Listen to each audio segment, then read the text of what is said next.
ஒரு மனிதனை முடக்கலாம். ஒரு தொழில முடக்கிறது, ஒரு லட்சக்கணக்கான டெக்னீஷியன் ஒர்க் பண்ணியிருக்கான் அந்த படத்தில. அவனுடைய வாழ்வாதாரம் போகுது. அந்த படத்துக்கு பணம் கொடுத்த ஃபைனான்ஸோட வாழ்வாதாரம் போகுது. அந்த படத்த ஒர்க் பண்ண டைரக்டர் லைஃப் இப்போ கேள்விக்குறியா இருக்குது. இன்னொன்று விஜய்க்கு இது பெருசா கிடையாது. விஜய்க்கோ அந்த ப்ரொடியூசருக்கோ. அதில் ஒர்க் பண்ண டெக்னீஷியன் எல்லாமே ஒரு விஜய் படம் ஒர்க் பண்ணுறோம்.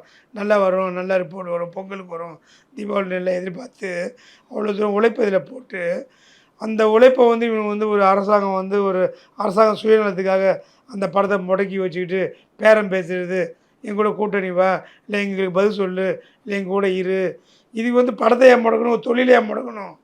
அவரும் விஜயை முடக்கு, விஜய் சம்மந்தப்பட்ட டிபார்ட்மெண்ட்டை முடக்கு, விஜய் நடித்த படத்தை ஏன் முடக்குற, விஜய் நடித்த படத்தை தொழிலை ஏன் நீ க்ளோஸ் பண்ணுற?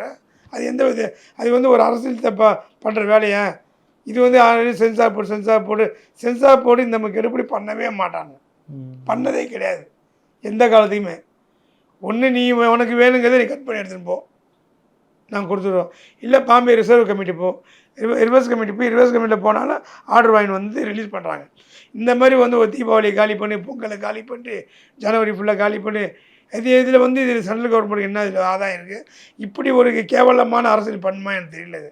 இது கேவலமான அரசியல் தான் அது.